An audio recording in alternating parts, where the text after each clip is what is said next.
नमस्कार स्टूडेंट्स, कैसे हैं आप सब और कैसे चल रही है आप लोगों की तैयारी। आई होप आप अच्छे से मन लगाकर पढ़ाई कर रहे होंगे। कि आप सबको पता है कि फर्स्ट ग्रेड की जो वैकेंसी है वो आ चुकी है। 2202 पोस्टों के लिए वैकेंसी निकाली गई है। हालांकि इन्होंने जो सीटें निकाली है बहुत ही कम निकाली है और शिक्षा विभाग में जो फर्स्ट ग्रेड के पद है वो बहुत सारे खाली हैं। अब इन्होंने इतनी कम वैकेंसी क्यों निकाली इसके बारे में हम कुछ नहीं कह सकते। और देखो, पद बढ़ने के चांसेस है, सीटें खाली बहुत पड़ी है, इन्होंने कम सीटें निकाली है, तो हम मान के चले कि जो पद है वो 100% बढ़ेंगे। आपने वो जानकारी तो देख ही ली होगी कि किस सब्जेक्ट के कितने पद हैं। और अगर आपको नहीं पता कि हर सब्जेक्ट की कितनी पोस्ट है तो आप मुझे कमेंट करके बताएं, मैं उस पर भी एक डिटेल वीडियो बनाऊंगी ताकि आपको समझ में आ जाए कि हर सब्जेक्ट की पोस्ट उन्होंने जो कितनी निकाली है। जो फर्स्ट पेपर होता है वो कॉमन होता है सबका, और जो सेकंड पेपर होता है वो अपना अपना सब्जेक्ट का होता है। तो आज हम इस वीडियो में फर्स्ट पेपर के लिए जो बुक है जो आपको पढ़नी है उसी के बारे में बात करेंगे कि आपको फर्स्ट पेपर की तैयारी के दौरान कौन कौन सी बुक्स पढ़नी है, कौन सी बुक्स अच्छी हैं, एंड उसके बाद में आपको किस बेस पर तैयारी करनी है। इन 2-4 बिंदुओं पर हम चर्चा करेंगे। और उस वीडियो को लास्ट में मैं आपको ये भी बताऊंगी कि अगर आपको बुक खरीदनी है तो कौन सी खरीदोगे, खरीद ली है तो आपको क्या करना है। तो इस वीडियो को लास्ट तक देखिएगा क्योंकि कहीं ऐसा ना हो कि आप इम्पोर्टेंट न्यूज मिस कर दें। तो आपका जो फर्स्ट पेपर है जीके का वो है 150 नंबर का। 150 नंबर का मतलब 75 प्रश्न पूछे जाते हैं। हर एक सवाल आपका 2 नंबर का है, उसमें नेगेटिव मार्किंग भी है। तो इस बात का हमें विशेष ध्यान रखना है कि हमें तैयारी इस कदर करनी है कि हमारा जो सवाल है वो हमको 100% आता हो। वरना अगर उस कंडीशन में क्या होता है कि हम कंफ्यूजन की स्थिति में सवाल तो कर लेते हैं और सही होने के चांसेस तो कम होते हैं लेकिन गलत होने के चांसेस ज़्यादा रहते हैं। अगर आपने सिलेबस देख लिया है तो आपको पता होगा कि जो फर्स्ट ग्रेड का फर्स्ट पेपर है उसमें कम से कम 8-10 सब्जेक्ट होते हैं और हर सब्जेक्ट को हमें तैयार भी करना होता है, किसी को हम छोड़ भी नहीं सकते हैं। और इस वीडियो के लास्ट में मैं आपको ये भी बताऊंगी कि अगर कोई सब्जेक्ट आपसे नहीं हो रहा है तो उसके लिए आपको क्या करना है, आपको कौन कौन से छोड़ने हैं, कौन कौन से करने हैं। मतलब सब्जेक्ट की किसकी तैयारी अच्छे से करनी है और कौन सा आप छोड़ सकते हैं। अपने जो 150 नंबर का पेपर है ना, तो हमें तैयारी 150 नंबर की ही करनी। हमें ऐसा नहीं करना कि वो सब्जेक्ट छोड़ दिया, वो छोड़ दिया, वो छोड़ दिया, वो नहीं आता। ऐसे तो हम करेंगे तो हमारे जो सारे सब्जेक्ट वो छूट ही जाएंगे। और हम जैसे अगर तैयारी 50 सवाल की करेंगे तो हमारे वहाँ 20-25 सही होंगे। तो हमें तैयारी 150 नंबर की करनी है। हमें ये मान के चलना है कि जो सवाल है, जो सारे 150 नंबर है, जो सब्जेक्ट है 8-10 हम सब तैयार करेंगे। अगर हमारी तैयारी अच्छी है, हम 150 नंबर की तैयारी करके जाएंगे, मतलब 75 सवालों के लिए हम तैयारी करेंगे तो हमारे जो सवाल बनेंगे 60-65 के बीच में सही होंगे और हम 125 के आसपास स्कोर कर लेंगे तो हमारे सफलता के चांसेस बहुत ज़्यादा बढ़ जाते हैं। और जैसा कि आप सबको पता है इसमें फर्स्ट ग्रेड के फर्स्ट पेपर में 40% नंबर लाना जरूरी है, लेकिन कोई मतलब वाली बात नहीं है। 40% ले आएंगे कोई मतलब, वो तो ओनली क्वालिफिकेशन वाली बात होती है कि 40% बन गए, हम क्वालिफाई हो गए। लेकिन जब हमारा जो हमें कट ऑफ के नज़दीक नंबर नहीं ले जाते, कट ऑफ के आसपास लेके नहीं जाते, तो उस नंबर का कोई मतलब ही नहीं है। फिर हम चाहे क्वालिफाई हुए या ना, वो बात मायने नहीं रखती है। तो हम देखते हैं कि आपके सब्जेक्ट हैं जो कौन कौन से हैं और किस किस सब्जेक्ट के लिए आपको कौन कौन सी बुक्स पढ़नी है। तो जो आपका सब्जेक्ट है वो है इतिहास है, फिर है रीजनिंग गणित है, हिंदी अंग्रेजी है, विज्ञान है, राजस्थान का भूगोल है, राजनीति है, करंट अफेयर्स है, शैक्षणिक प्रबंधन है, मनोविज्ञान है। और इस प्रकार आप कम से कम मान के चलो कि 10 सब्जेक्ट है। और जो सबसे एक इम्पोर्टेंट चेंज इस बार हुआ है, इस बार तो क्या मतलब 8-10 महीने पहले हो गया था चेंज, लेकिन इस भर्ती परीक्षा में वो हमारे काम आएगा। वो चेंज ये है कि परिवर्तन ये है कि जो अपना मनोविज्ञान था ना, वो हमेशा लास्ट बार जितने भी एग्जाम हुए हैं तो उसमें वो सेकंड पेपर में पूछा जाता, मतलब अपना सब्जेक्ट के साथ पूछा जाता। लेकिन इसमें चेंज करके ये हुआ कि जो हमारा सब्जेक्ट में साइकोलॉजी पूछा जाता है वहां से हटाकर उसको शैक्षणिक प्रबंधन के साथ जोड़ा गया है। तो पहले जहाँ शैक्षणिक प्रबंधन के, तो पहले जहाँ मैनेजमेंट के कम से कम 15 सवाल पूछे जाते थे, वहां अब दोनों को कंबाइन करके, मतलब मैनेजमेंट प्लस साइको, इन दोनों को कंबाइन करके 15 सवाल पूछे जाएंगे। अब ये है कि 7-8 इसके हो सकते हैं, 7-8 इसके हो सकते हैं, ये एवरेज रहने के चांस है। तो अब हम बात करते हैं कि आपको हर सब्जेक्ट के लिए कौन कौन सी बुक्स लेनी है। तो सबसे पहले आपको जो बुक खरीदनी है वो है एक गाइड। आप फर्स्ट ग्रेड की अगर तैयारी कर रहे हैं तो आपके पास में गाइड होना जरूरी है। अब गाइड आप लक्ष्य ले सकते हैं, पैनोरमा ले सकते हैं। उसमें भी देखो 2 ऑप्शन है कि अगर आपने कोई भी खरीद ली है तो कोई जरूरत ही नहीं है पूछने की कि वो अच्छी है कि नहीं है। लेकिन अगर नहीं खरीदी है तो आप 100% पैनोरमा की गाइड है वो खरीदें, बहुत अच्छी है, मैंने खुद ने भी पढ़ी है, शानदार है। उसका जो मैटर है मतलब कम से कम आपका 50% 60% है उस गाइड से ही आपका तैयार हो जाएगा। वो पैनोरमा की गाइड आप खरीद लें। उसके बाद में हम जैसे बात आती है सब्जेक्ट की, तो सब्जेक्ट के लिए अलग, वैसे तो अलग अलग गाइड आती हैं, जैसे हिस्ट्री की अलग आती हैं, रीजनिंग मैथ की है, हिंदी अंग्रेजी की है, लेकिन वो ज़्यादा आपको खरीदने की ज़रूरत नहीं है। इससे अच्छा ये कि पर्टिकुलर आप एक कोई बुक खरीद ले। गाइड तो वैसे है ही, कुछ ऐसा हो कि बुक्स में से आपको नहीं मिल रहा है तो गाइड में से आप पढ़ सकते हैं। अब बात करते हैं बुक्स की, तो बुक्स के लिए सबसे पहले आती है आपकी हिस्ट्री। तो हिस्ट्री के लिए एक ही है बुक है जो सबसे अच्छी वेल नोन है, ऑथेंटिक बुक है, और हर एग्जाम में उससे ही सवाल बनते हैं। टॉपर्स की पहली पसंद है वो बुक, वो है पवन भवरिया सर की। बहुत ही अच्छी बुक है, मेरे पास में भी है। उसका मैटर बहुत ही अच्छा है और हकीकत में उसका जो मैटर है बिल्कुल एग्जाम ओरिएंटेड है। अगर आपने बुक नहीं खरीदी है तो आप पवन भवरिया सर की खरीदिए और उससे आपकी हिस्ट्री तो वैसे क्लियर हो जाएगी। अब बात आती है गणित और रीजनिंग की। तो गणित और रीजनिंग इन दोनों से आपके जो सवाल बनेंगे वो 5 सवाल बनेंगे। तो रीजनिंग तो हर कोई कर लेता है, अगर आप थोड़ी सी प्रैक्टिस करेंगे उसमें 1-2 टॉपिक ऐसे होंगे जो आपसे नहीं होंगे, बाकी टॉपिक अच्छे हैं और थोड़ी बहुत प्रैक्टिस करने पर उसे आप आसानी से, मतलब 5 सवाल में से 4 तो आप 100% कर ही सकते हैं। बाकी बचती हैं मैथ।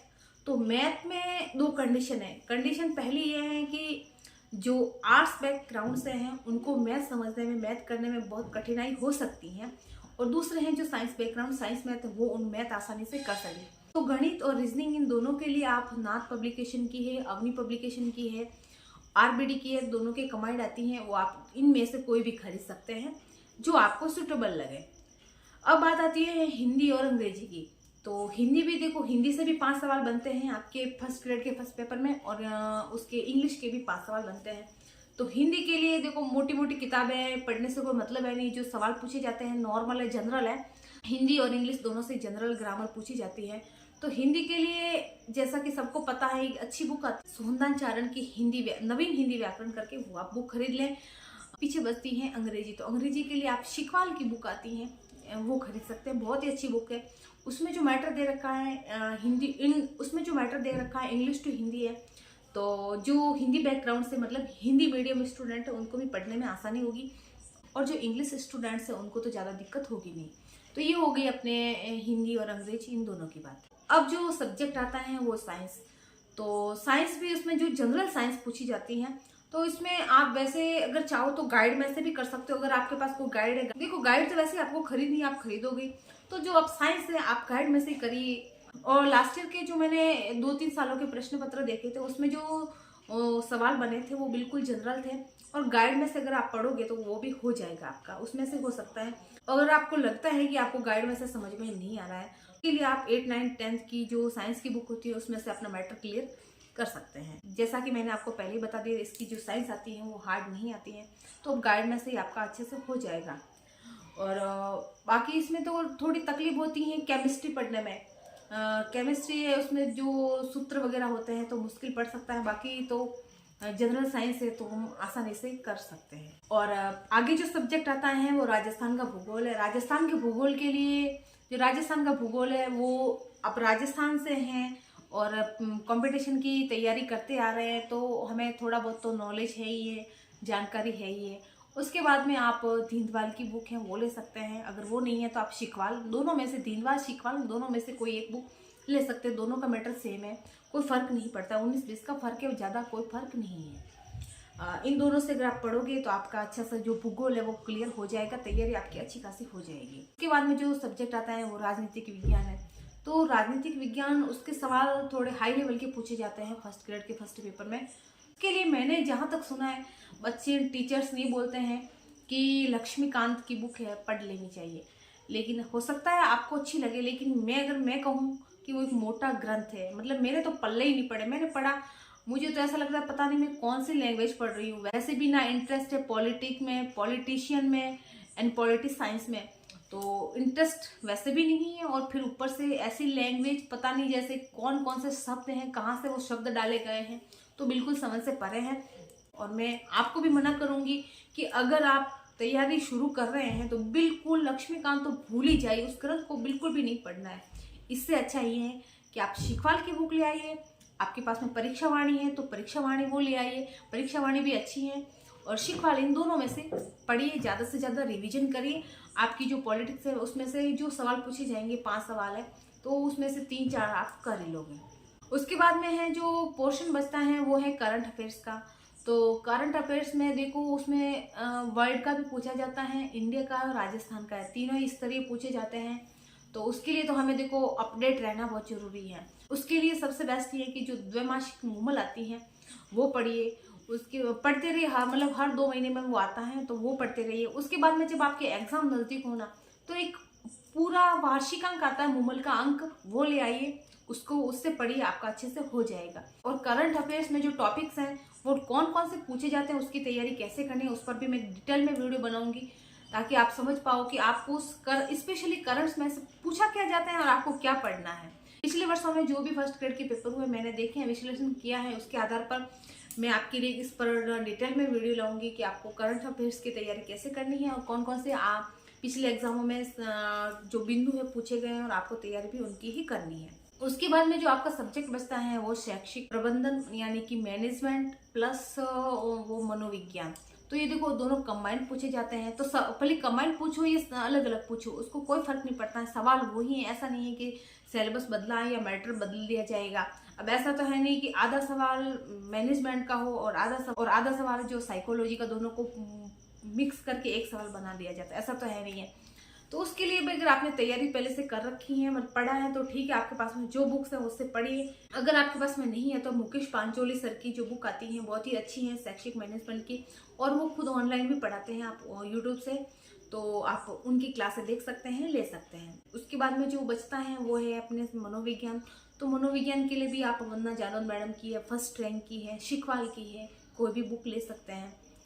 और अगर आपने तैयारी थोड़ी बहुत पहले कर रखी है तो आप अपनी पब्लिकेशन की बुक है वो भी पढ़ सकते हैं। और अब देखो फॉर्म भरना शुरू हुए हैं, महीने 2 महीने बाद सिलेबस भी पता चल जाएगा कि चेंजेस है कि नहीं है। और उसके बाद में अच्छे अच्छे पब्लिकेशन की जो कंबाइंड बुक है वो भी निकलेगी, तो आप वो बाद की बात है, लेकिन तब तक हमें तो अपनी तैयारी शुरू करनी है, हमें तो पढ़ना। अब ये तो होगी बुक्स की बात। अब आपके माइंड में एक सवाल आया होगा, अगर नहीं आया है तो मैं बता देती हूँ। अब बात यह है कि मैंने आपको एक एक सब्जेक्ट के लिए कम से कम 2-2, 3-3 बुक्स बताई हैं, तो क्या आप 2-2, 3-3 बुक्स पढ़ोगे या फिर नहीं? अब आप कंफ्यूजन ये है कि मैंने इतनी सारी बुक्स बताई हैं, आप उस सब्जेक्ट के लिए खरीदोगे क्या? तो उसका आंसर ये है कि देखो सारी बुक्स एक जैसी हैं, कोई फर्क नहीं है। किसी बुक में थोड़ा सा मैटर ज्यादा हो सकता है, किसी में थोड़ा सा कम है, 19-20 का फर्क है, उससे ज्यादा नहीं। अब तो आपको ये करना है कि अगर आपने इनमें से कोई बुक्स खरीद ली हैं, आपके पास में है तो ठीक, आपको खरीदनी नहीं है, आप मैंने बता दी, आपने सुन ली। और उसके बाद में अगर आपने नहीं खरीदी है तो हर सब्जेक्ट की मैंने जो बुक बताई है आपको ओनली एक बुक खरीदनी है, उससे ज्यादा नहीं। अब उसमें से आपको जो अच्छी लगे आप खरीद सकते हैं। मार्केट जाइए, घंटे 2 घंटे टाइम निकालिए, बुक स्टोर पर जाकर उस सब्जेक्ट की मैंने जो बुक बताई है वो मांग लीजिए उनसे, फिर उनको 10-15 मिनट उनके पेज पलटिए, देखिए आपको मैटर किसका समझ में आ रहा है, लैंग्वेज किसकी समझ में आ रही है, वो एक बुक खरीद लीजिए। ध्यान रहे आपको एक सब्जेक्ट की एक ही बुक खरीदनी है, उसके अलावा नहीं। और ऑलरेडी गाइड तो आपके पास में है ही। तो ऐसा है कि कोई सब्जेक्ट आपको बुक में से समझ में नहीं आ रहा है तो गाइड में से कर सकते हैं, और कोई गाइड में से समझ में नहीं आ रहा है तो बुक में से कर सकते हैं। तो इन बातों का आपको ध्यान रखना है। और उसके बाद में ये है कि जो फर्स्ट ग्रेड के लिए बच्चे तैयारी कर रहे हैं उनका टाइम टेबल कैसा होना चाहिए, और कितने सब्जेक्ट को आपको साथ में लेके पढ़ना है, और हर रोज कितने घंटे पढ़ाई करनी है, मतलब कुल मिलाकर ये है कि आपकी स्ट्रेटेजी क्या होनी चाहिए। उसके लिए मैं अलग से डिटेल में वीडियो बनाऊंगी, क्योंकि ऑलरेडी ये वीडियो काफ़ी लंबी हो गई है, तो उसके लिए आपको नेक्स्ट वीडियो का वेट करना होगा। पढ़ते रहिए, आगे बढ़ते रहिए, अपने और अपने माँ बाप के हर सपने को पूरा करें, उनकी हर ख्वाहिश पूरी करें। इन्हीं शुभकामनाओं के साथ धन्यवाद। एंड ऐसे ही यूजफुल शैक्षिक वीडियो के लिए जुड़े रहिए मेरे साथ।